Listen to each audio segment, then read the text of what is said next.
Let's go over to Darren from Texas. What's up, Darren? Hey, what's going on, Mr. Kane, Miss Doing Colbert? good, brother. Hi. And for our Doing. melanated listeners to Urban View, just to recite Usher, let it burn. And to recite Total for our non-melanated listeners, hold the line. Love isn't always on time. But on a serious note, though, I think honestly, this is the collective push that we're going to need to see for our people. And I mean, the collective of people get out there in the streets and revolt, rebel, and resist, just as the Mm. South Koreans did not too long ago, and just like the French did a few years ago when they revolted for their pushing the retirement age. To You Miss know, but Colbert, Mr. I do Darren, remember I that. want you to. I wanted to say this. I've been hearing people say this, and maybe I'm just off, but I thought COVID was that when people lost their jobs. At this time, 5 years ago, was the 5 year anniversary of COVID hitting. People lost their jobs at rapid rates. People were dying at rapid rates. Businesses shut down and never even came back, especially small black businesses. They were disproportionately impacted. So I don't. That was a terrifying, terrifying wake up call. And the Mm-hmm. fact that people didn't get it after COVID, I don't know if a government shutdown is going to wake people. Maybe it will. Maybe it will. But COVID was a horror. It was a horror show. And people reelected the COVID president. So I don't, Show I keep hearing people did. say this, that this is what we need. This is the wake up call. We already had that, and it was pretty effing bad. People not even being able to say goodbye to their loved ones uh, Mm. in the same room. They had to be behind the glass. Him saying, put bleach into your veins, ivermectin, it's going to be a hoax. It'll go away by spring. Him blaming everybody, the wearing a mask war. I mean, that was horrible. Standing in line to get groceries, everybody was impacted. I don't, nurses, I mean, being infected with COVID, bodies stacking up in New York City. I don't know, man. I struggle with this wake up call that Americans are going to suddenly get. But maybe I'm Yeah. wrong. Right. Go ahead, What Mr. Darren. more do you want from me, as Tyrese would say? Shit. Because what y'all waiting on? Yeah. Go ahead, Mr. Darren. No, go ahead. Mr. Kane, honestly, that was due to a pandemic. Okay, that is something that that was an atrocity, just like you said, but that was due to a pandemic that was caused.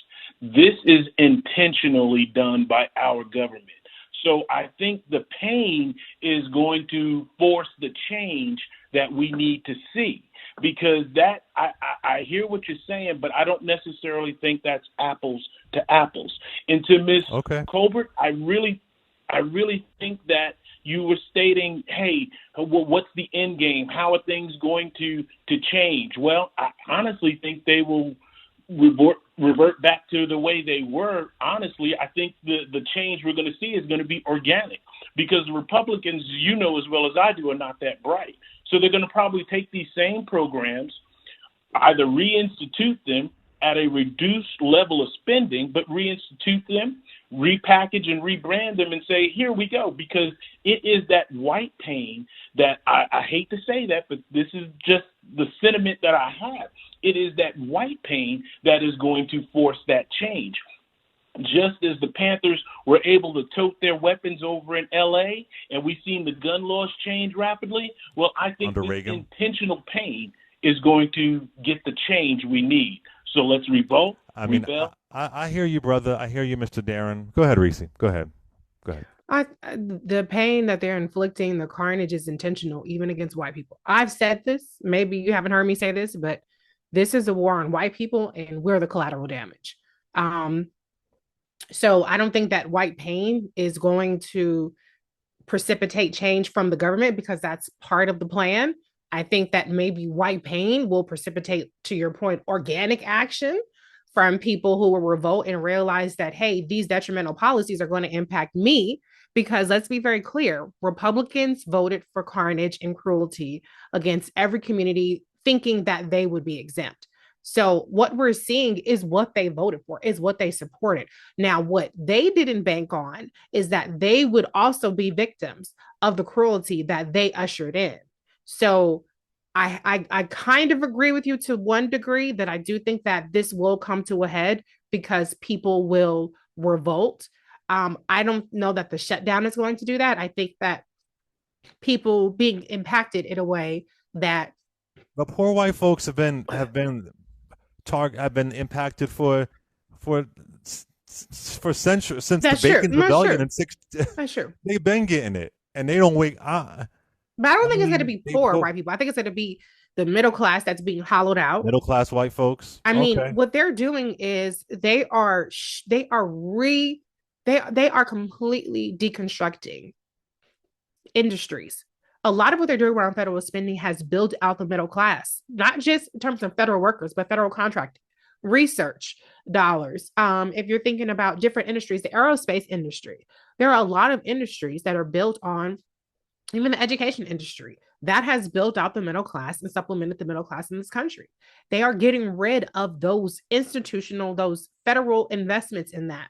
And there's no substitute, there's no alternative. They're trying to replace it with AI.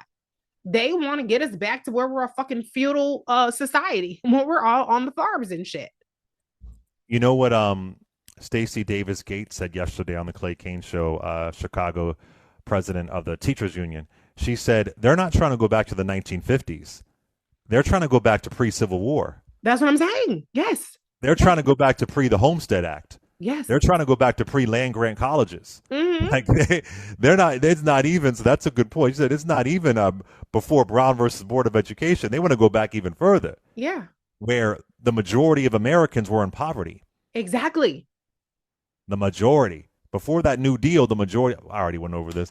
But as far as the wake up call, that I don't know. That I Yeah. have no idea. Because even when that I have no idea. I don't know what that looks like, and this is the it is the uncertainty of the moment. Like it's very hard to tell what's going to happen. It's very hard to tell. You know, you want your economy, you want your country to be stable. Yeah. Stability is so important, and there is no stability right now. Every other day, it's a new tariff in, a new tariff out. Every other day, it's a new story, a new. It's just it's uncertainty, and uncertainty destroys countries. Yeah, it You need does. stability. Yeah. You need proper predictions. You need to be able to forecast things, Yeah. and that is just impossible. I mean, George Bush threw us into a recession, threw us into an unnecessary war, and he got reelected. I know by the time he Mm-hmm. was reelected, there wasn't a recession then, but nonetheless, like you would think, oh my But gosh, shit, they at least keep he on had an ruining the excuse. The economy. housing market collapse. This is all self-inflicted by Trump. There's no fucking rhyme or reason to it, and there's no check or balance. In fact, the Republicans have taken away the check on Donald Trump with this CR that they've passed. There's no fucking sane person willing to stand up to Trump. Everybody's acting like some bitches.